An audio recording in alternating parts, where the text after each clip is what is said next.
नमस्ते, welcome to संस्कार plus academy. 1.3 पढ़ने से पहले हमें कुछ इनके बेसिक्स पढ़ने हैं। तो देखेंगे हम पहला जो टॉपिक हमें पढ़ना है वो है वेन डायग्राम। सेट्स को डायग्रामेटिक फॉर्म में रिप्रेजेंट करना सेट वेन डायग्राम कहलाता है।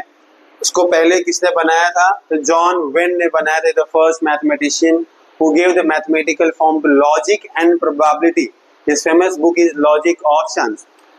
वेन ने बताया था कि हम सेट को क्या कर सकते हैं, एक डायग्राम के जरिए भी समझ सकते हैं, जो कि सबसे इजीएस्ट मेथड है सेट को समझने का। एग्जाम्पल में देखिए, यहाँ पर बोला है कि एक सेट है, इसका नाम है ए और एलिमेंट है 1 2 3 4 5। Set A is shown by Venn diagram. देख रहे हैं क्या वेन डायग्रामेटिक फॉर्म में कैसे दिखाया है?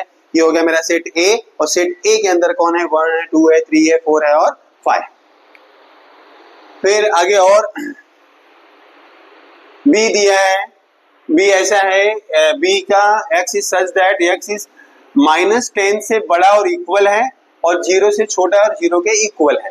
तो -10 से बड़ा होने का मतलब है कि -10 भी आएगा, क्योंकि यहाँ पर क्या है, इक्वल का साइन भी है। तो -10 आएगा, -9 आएगा, -8 आएगा, -7, -6, -5, -4, -3, -2, -1 और 0 के इक्वल है, 0 से छोटा है, तो 0 के इक्वल बोला तो 0 भी आएगा। तो इस बी को भी देखिए कैसे किया उसने, एक स्क्वायर रेक्टेंगल में डायग्राम फॉर्म में दिखाया हुआ है।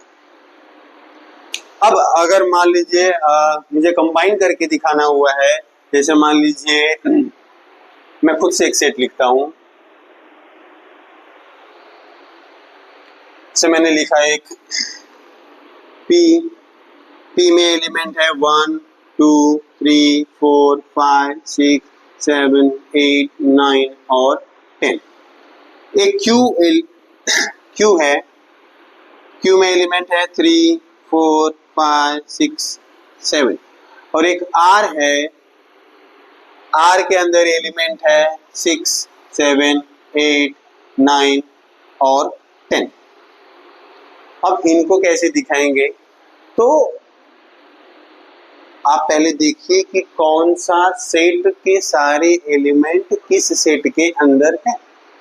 तो आप अगर देखेंगे तो जो P है, P के पास वो सारे के सारे एलिमेंट है जो Q में भी है और R में भी है। तो इस केस में जो P है, P को मैं बोलूंगा यूनिवर्सल सेट, मतलब इसके जितने भी टुकड़े बने हैं सबका एलिमेंट P के अंदर है। तो जब भी कभी वेन डायग्राम बनाने के लिए आता है तो आप मेन वाला सेट पहले नहीं दिखाएंगे, पहले जो छोटे छोटे उनको दिखाएंगे। अच्छा, दो छोटे हैं, कौन कौन है? Q है और R। और पहली चीज चेक करेंगे कि कुछ कॉमन है या नहीं। जो अभी बुक में एग्जाम्पल में दिया था बहुत सिंपल दे के रखा हुआ है, मैं आपको थोड़ा एडवांस दिखा रहा हूँ। पहले जो चीज हम चेक करेंगे कुछ कॉमन है क्या दोनों में। हाँ, कौन कौन है? 6 और 7 दोनों में कॉमन है। तो अगर मैं सेट बना रहा हूं तो मैं एक इंटरसेक्शन का हिस्सा दिखाऊंगा जो कट रहा होगा, आपस में इंटरसेक्ट करता हुआ होगा, और उस इंटरसेक्शन में ही वो नंबर दिखाऊंगा मैं जो दोनों के पास कॉमन है। कौन है? 6 और 7। ये हो गया मेरा 6, ये हो गया मेरा 7। अच्छा, ये मेरा सेट है Q और ये मेरा सेट है R। चलिए, Q में क्या क्या बचा? 3 4 5, तो 3 दिखा दिया, 4 दिखा दिया, 5 दिखा दिया, 6 और 7 भी आ गया है। R में क्या है मेरे पास? देखिए 6 और 7 हो चुका है, 8 9 10, 8 है, 9 है और 10 है। तो ये मैंने क्या किया, Q और R को दिखा दिया। अब बचा कौन है? P। मैंने बताया P क्या है, मेरा यूनिवर्सल सेट है। तो मैं क्या करूंगा, जो दोनों सेट है इसके बाहर एक बाउंड्री ड्रॉ करूंगा और दिखाऊंगा ये दोनों सेट इस सेट के अंदर है, और जो जो नंबर मिसिंग है उसको बाहर लिखूंगा मैं। कौन कौन मिसिंग है? तो 1 मिसिंग है और 2 मिसिंग।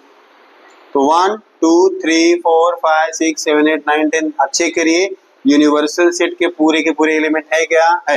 1 2 3 4 5 6 7 8 9 10। तो ये मेरा क्या हो गया? ये सेट्स का रिप्रेजेंटेशन हो गया वेन में, वेन डायग्रामेटिक फॉर्म में। अगला टॉपिक हमारा सबसेट है। सबसेट भी यहां से समझेंगे हम लोग। सबसेट का मतलब क्या होता है कि मान लीजिए यहाँ पर P मैंने बताया यूनिवर्सल सेट है और Q के जो भी एलिमेंट है वो सब के सब P के अंदर है। Q के जो भी एलिमेंट है वो सबके सब P के अंदर हैं, मतलब Q क्या है, मेरा सबसेट है P का। दिखाते कैसे हैं इसको, एक सिंबल है, ऐसे दिखाते हैं, ये है सिंबल सबसेट का। तो मैं लिख सकता हूं कि Q is subset of P। R को चेक करिए, R के सारे एलिमेंट P में है क्या, 6 है, 7 है, हाँ है। तो R क्या है, सबसेट है P का। सबसेट का कॉन्सेप्ट याद रखिए कि जो छोटा वाला सेट होगा उसके सारे एलिमेंट अगर बड़े वाले में हैं तो छोटा वाला बड़े वाले का सबसेट होगा। ठीक है, दो टॉपिक क्लियर हो गया हमारा।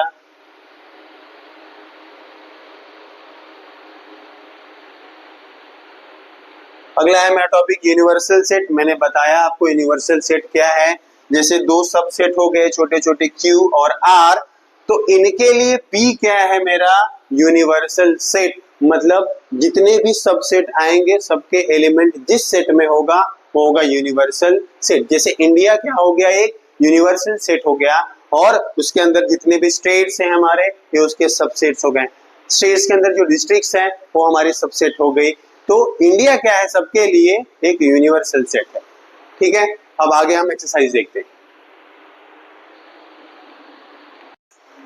नमस्ते, वेलकम टू संस्कार प्लस एकेडमी। आज हम एक्सरसाइज 1.3 स्टार्ट करेंगे, जिसमें सबसेट की बात किया। जैसे मैंने आपको बताया कि सेट क्या होते हैं, सबसेट क्या होते हैं, तो उसके ऊपर बेस्ड क्वेश्चन है, हम देखेंगे। If A is equals to A B C D E and B is equals to C D E F, C is equals to B D or D is equals to A E, then which of the following statements are true and which are false, ये हमें बताना है। आपको बताया मैंने अभी, जैसे कि साइन क्या होता है, इसको बोलते हैं सबसेट। तो पहला स्टेटमेंट क्या बोला है कि क्या C B का सबसेट है। अभी हमने जो समझा रहा था मैंने, तो आपको दिखाया मैंने, समझाया मैंने कि अगर C के सारे एलिमेंट B में है तो सबसेट है, अगर नहीं है तो सबसेट नहीं है। तो C को चेक करिए, C के पास क्या है, B है और D है। क्या है B और D सब B में है क्या, नहीं। D तो है लेकिन B नहीं है, इसलिए A वाला स्टेटमेंट क्या है, फॉल्स। ठीक है, C के सारे एलिमेंट B में होने चाहिए थे, नहीं है, इसलिए फॉल्स है। A subset of D, A के सारे एलिमेंट D में है क्या, हमें क्लियरली दिख रहा है, नहीं है, इसलिए क्या है, ये वाला भी फॉल्स। D के आप स्टेटमेंट में यही देखिए, यही लिखिए कि C के सारे एलिमेंट B में नहीं है, इसलिए स्टेटमेंट फॉल्स है। A के सारे एलिमेंट D में नहीं है, इसलिए स्टेटमेंट फॉल्स है। D subset of B, B में क्या क्या है मेरे पास, A है और E है, लेकिन B में क्या है, बस E है, A नहीं है, मतलब A भी स्टेटमेंट क्या है, false. D subset of A, D के सारे एलिमेंट A में है क्या, A भी है और E भी है, हाँ सारे के सारे एलिमेंट हैं, इसलिए क्या होगा, ट्रू। B के सारे एलिमेंट A में है क्या, C D E F, C है, D है, E है, लेकिन F नहीं है, F मिसिंग है, इसलिए क्या है ये वाला स्टेटमेंट, फॉल्स। और C is subset of A, C क्या है, B और D, A में है क्या B और D, हाँ है, मतलब ट्रू। जब भी सबसेट बोलेगा तो आपको चेक करना है कि जो सबसेट है उसके सारे एलिमेंट यूनिवर्सल सेट में है कि नहीं। यूनिवर्सल सेट मतलब जिसे कंपेयर किया, जो पीछे वाला है उसे कंपेयर किया है, तो उसके अंदर इस वाले सेट के सारे एलिमेंट होने चाहिए, हैं तो ट्रू, नहीं है तो फॉल्स। क्वेश्चन नंबर सेकंड क्या बोल रहा है, take the set of natural number from 1 to 20 as a universal set and show set x and y using Venn diagram. Venn diagram मैंने अभी आपको समझाया कि जो भी सेट है उनको क्या करना है, हमको रेक्टेंगुलर या किसी भी शेप के फॉर्म में हमें क्या करना है, डायग्रामेटिक रूप में अगर दिखाएंगे तो क्या है, वेन डायग्राम। तो हमें क्या बोला है कि जो यूनिवर्सल सेट है, मैं उसको U बोल देता हूं। यूनिवर्सल सेट हमें क्या लेना है, 1 से लेके 20 तक के नेचुरल नंबर। 1 2 3 4 5 6 7 8 19 और अप टू 20। ये मेरा हो गया यूनिवर्सल सेट। फिर x क्या है, हमें दिया हुआ है फॉर्मूला मेथड में, हमें क्या करना है, उसको कन्वर्ट करना है पहले लिस्ट मेथड में। चलिए x is such that x is element of natural number है, मतलब 1 से शुरू होगा और 7 से बड़ा है, 15 से छोटा है। 7 से बड़ा मतलब 8 9 10 11 12 13 और लास्ट है 14। क्यों? क्योंकि 15 से छोटा बोला है तो 15 इंक्लूड नहीं होगा उसके अंदर। फिर y such that y is element of natural number, मतलब 1 से स्टार्ट होने वाला है। y is prime number from 1 to 20। 1 to 20 में prime number, first prime number कौन है? 2, सेकेंड 3 5 7 11 13, कहां तक बोला है? 20 तक बोला है। 13, फिर 17 और लास्ट में 19। प्राइम नंबर मतलब जो 1 के टेबल में आते हैं और खुद के टेबल में आते हैं वो प्राइम नंबर है। तो 2 है, 3 है, 5 7 11 13 17 19। 9 नहीं है क्योंकि 3 के टेबल में आता है। फिर 15 नहीं है, 3 के टेबल में आ रहा है, 5 के टेबल में आ रहा है, 17 19 है। चलिए अब इन्हें क्या करना है, हमें वेन डायग्राम के मतलब डायग्रामेटिक फॉर्म में दिखाना है। तो पहले क्या करते हैं, कभी भी यूनिवर्सल सेट पहले नहीं बनाएंगे, जो बाकी के सेट दिए होते हैं पहले उनको ड्रॉ करेंगे हम लोग। और पहली चीज और देखेंगे कुछ चीज कॉमन है क्या उनके बीच में। तो देखिए दोनों में कुछ कॉमन है, एक्स और वाई में 8 नहीं है, 9 नहीं है, 10 11 13। दो चीजें हमें कॉमन मिली, एक 11 है और एक 13 है। तो ध्यान रखेंगे इनका। ये होगा मेरा x और ये होगा मेरा y। अगर मान लीजिए इनके बीच में कोई सेम नहीं होता तो जो इंटरसेक्शन का हिस्सा है हम उसको नहीं शो करते, अलग अलग दिखाते। लेकिन यहाँ पर हमें दिख रहा है कि दो एलिमेंट कॉमन है, इसलिए क्या करना पड़ेगा, हमें इंटरसेक्शन दिखाना पड़ेगा। इंटरसेक्शन में क्या क्या आएगा? 11 आएगा, 13 आएगा। ये दिखाता है कि 11 और 13 x के पास भी है, 11 और 13 y के पास भी है। x के पास और क्या बचा है? 8 9 10 12 और 14। y के पास और क्या बचा हुआ है? 2 3 5 7 17 और 19। ये मैंने दिखा दिया x और y। अब इस सब कुछ मुझे क्या करना है, यूनिवर्सल सेट के अंदर दिखाना है। तो एक रेक्टेंगल बनाऊंगा जिसके अंदर ये दोनों सेट होंगे और इसका नाम दे दूंगा मैं u। अब हमें u से चेक करना है कि क्या क्या चीजें यहाँ पर हैं और क्या क्या हमारी बाकी है। 1 है क्या? नहीं, हम लिखेंगे। 2 है, 3 है, 4 नहीं है, 5 है, 6 नहीं, 7 है, 8 है, 9 10 11 12 13 14 15 नहीं, 16 नहीं है, 17 है, 18 फिर 19 और एट द एंड 20। तो यू दिखा रहा है कि सारे के सारे एलिमेंट मेरे ही अंदर हैं। तो यू के सारे एलिमेंट दिख रहे हैं क्या? पूरा काउंट करो, 20 एलिमेंट हो रहे हैं क्या? 1 2 3 4 5 6 7 8 9 10 11 12 13 14 15 16 17 18 19 और 20। पूरे के पूरे एलिमेंट हमारे क्या हो गए डायग्राम में बैठ गए। तो ये मेरा क्या हो गया, गिवन क्वेश्चन का वेन रिप्रेजेंटेशन हो गया। क्वेश्चन नंबर 3, यू दिया है 1 2 3 7 8 9 10 11 12 और पी दिया है 1 3 7 10। देन फर्स्ट क्वेश्चन जो पूछा है, so the sets U P and P dash. यहाँ पर एक नई चीज आई है, P dash by Venn diagram और वेरीफाई पी डैश का P dash is equals to P. Dash मतलब होता है कॉम्प्लीमेंट्री। कॉम्प्लीमेंट्री मतलब क्या होता है, अभी मैंने समझाया आपको, मैं फिर बता दे रहा हूँ। कॉम्प्लीमेंट्री को कंपेयर, जैसे मान लीजिए पी का कॉम्प्लीमेंट्री बोला है, मतलब मुझे पी को चेक करना है, पी का कंपेयर करना है यू से, और पी के सारे एलिमेंट छोड़कर बाकी बचे हुए एलिमेंट जो क्या होते हैं, कॉम्प्लीमेंट्री होते हैं। जैसे 1 है, 3 है, 7 है और 10 है। इसके अलावा क्या बचा, 2 बचा, 8 बचा, 9 बचा, 11 बचा, 12 बचा। तो ये जो बचे हुए एलिमेंट्स हैं ये किसमें काउंट होते हैं, कॉम्प्लीमेंट्री में। ध्यान रखेंगे इस बात का। तो चलिए मेरे पास u है, p है, मुझे p का कॉम्प्लीमेंट निकालना है पहले, तो अपन पहले p का कॉम्प्लीमेंट निकाल के देखेंगे। अभी मैं निकाल के दिखा भी दिया मैंने यहाँ पर। p का कॉम्प्लीमेंट क्या है मेरे पास, तो फिर बता रहा हूँ कैसे निकालते हैं। p का कंपेयर u से करेंगे और p के जो भी एलिमेंट हैं इनको छोड़कर बाकी जो भी u में बचता है वो क्या होगा, p का कॉम्प्लीमेंट होगा। बचे हुए सारे लोग कौन कौन बच गए हैं, तो 2 बचा है, 8 बचा, 9, 11 और 12, ये हो गया मेरा p का कॉम्प्लीमेंट। चलिए मुझे वेन डायग्राम से दिखाना है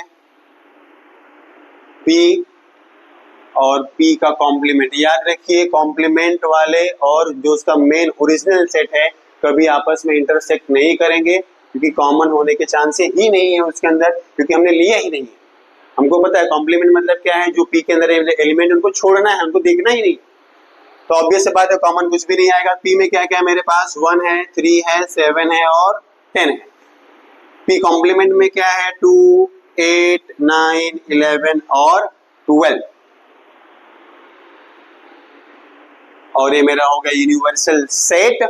यूनिवर्सल सेट के अंदर स्पेसिफिक भी कुछ नहीं आएगा, क्यों, क्योंकि p में जो नहीं था वो हमने यहाँ p डैश में लिखा हुआ है, तो u में कुछ भी आने वाला नहीं है। तो मेरा फर्स्ट क्वेश्चन का सॉल्यूशन हो गया।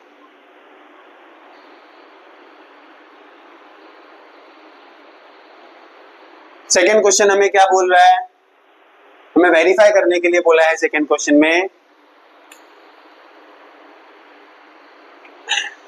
कि वेरीफाई करिए कि p कॉम्प्लीमेंट का भी कॉम्प्लीमेंट, p कॉम्प्लीमेंट का भी कॉम्प्लीमेंट p के इक्वल है।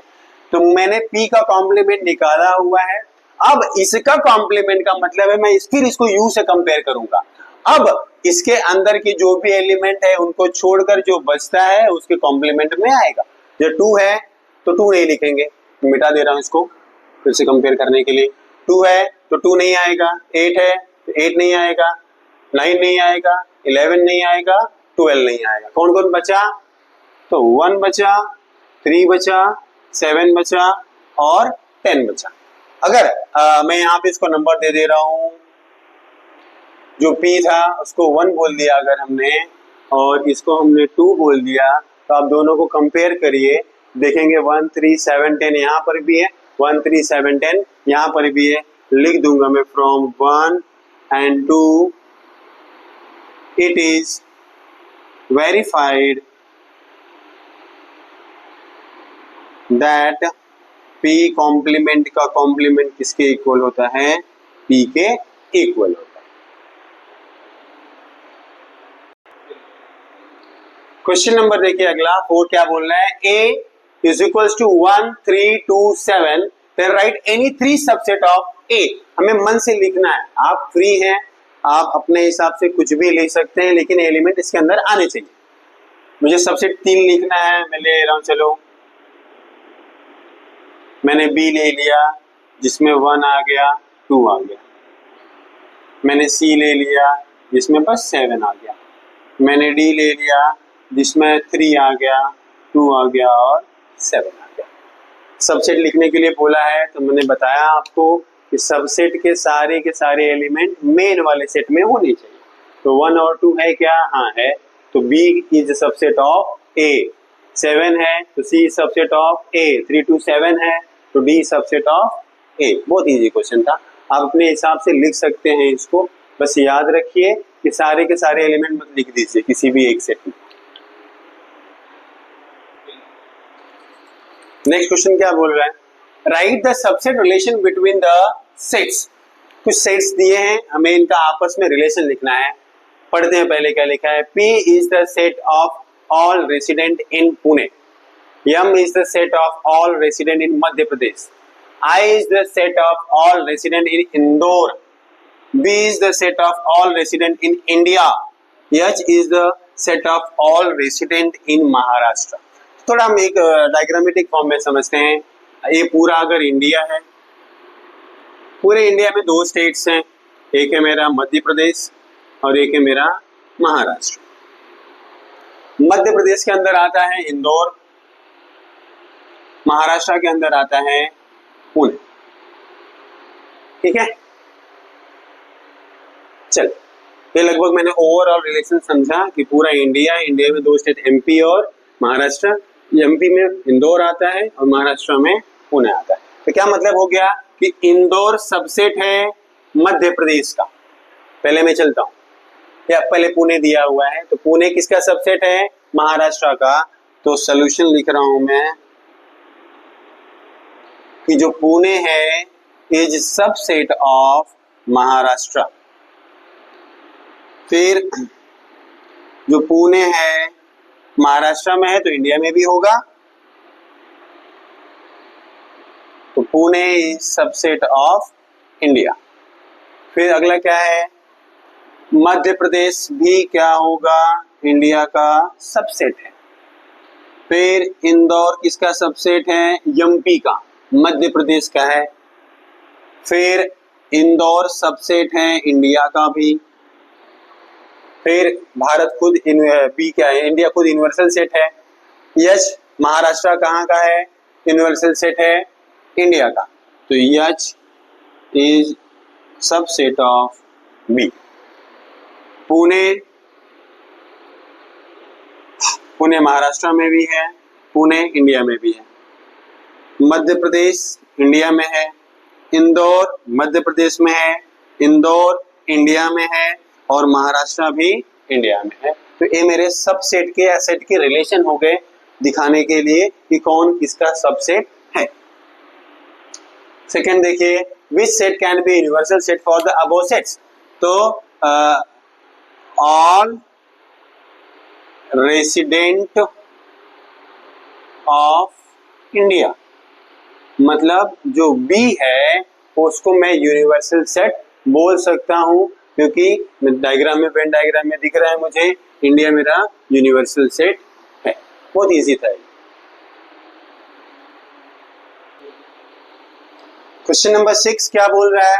Which set of numbers could be the universal set for the sets given below?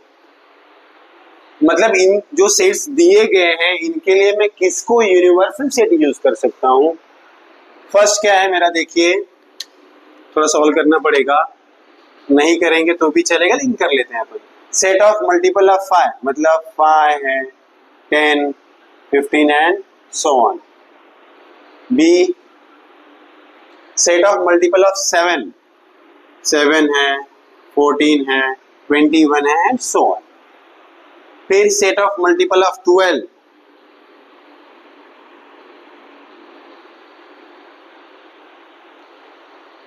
अब इनके लिए मैं यूनिवर्सल सेट क्या ले सकता हूं? तो मैं फ्री हूं। आप देख रहे हैं सबके सब नेचुरल नंबर में भी आएंगे, होल नंबर में भी आएंगे, इंटीजर्स में भी आएंगे, तो मैं यहाँ पर फ्री हूं, मैं किसको भी ले सकता हूं। मैं लिख दे रहा हूं here set of natural numbers can be used as universal set. मैंने नेचुरल नंबर लिखा है, आप होल नंबर भी लिख सकते हो, आप इंटीजर भी लिख सकते हो, आपको जो अच्छा लगे हम किसी को भी यहाँ पर यूज कर सकते हैं एक यूनिवर्सल सेट जैसा।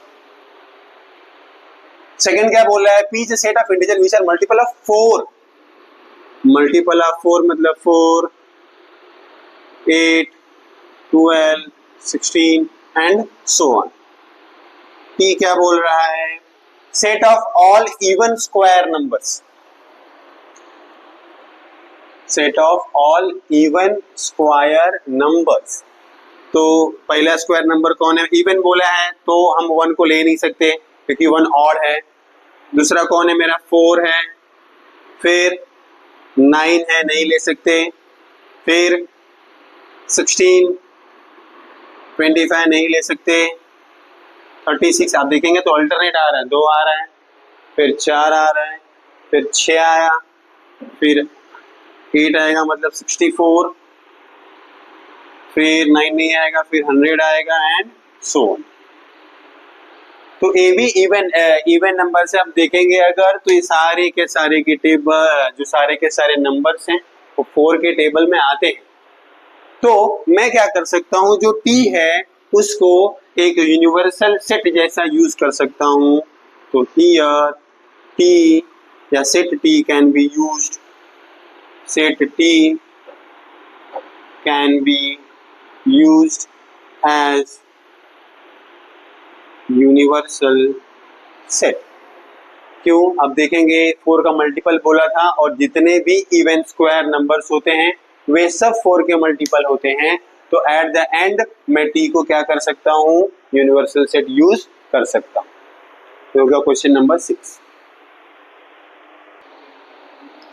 लास्ट क्वेश्चन हमारे एक्सरसाइज का 7th। Let all the students of a class in an universal set, let set A B the student who secure 50% or more marks in maths, then write the complement of set A। Set ए में क्या बोला, ऐसे बच्चे जिन्होंने 50% या 50% के ऊपर marks secure किए हैं। हमको पता है कॉम्प्लीमेंट मतलब क्या, कॉम्प्लीमेंट मतलब जो मेन सेट जिसका कंपेयर किया यहाँ पर ए है, ए के अंदर जितने भी एलिमेंट आ रहे हैं उनको छोड़कर बाकी जो भी बच रहे हैं वो कॉम्प्लीमेंट ऑफ ए होंगे। तो सिंस सेट ए में क्या है, स्टूडेंट्स हु गॉट 50% और मोर मार्क्स, तो ए का कॉम्प्लीमेंट क्या होगा, ऐसे बच्चे जिनको 50 या 50 के ऊपर नहीं मिला है, मतलब जिनको 49% तक ही मार्क्स मिले। तो स्टूडेंट्स हु got 49% और लेस मार्क्स। याद रखिए मेरा सेट था और ये मेरा उसका कॉम्प्लीमेंट था। सेट में क्या बोला, 50% या उसके ऊपर लाने वाले। कॉम्प्लीमेंट में क्या होगा, ऐसे बच्चे जिनको 50% नहीं आया है। तो कितना आया है, तो 49% आया है या उससे नीचे आया है, वो किस में आएंगे, कॉम्प्लीमेंट में आएंगे। मेरा एक्सरसाइज खत्म हो गया। आपको कुछ डाउट है तो आप कमेंट करिएगा नीचे।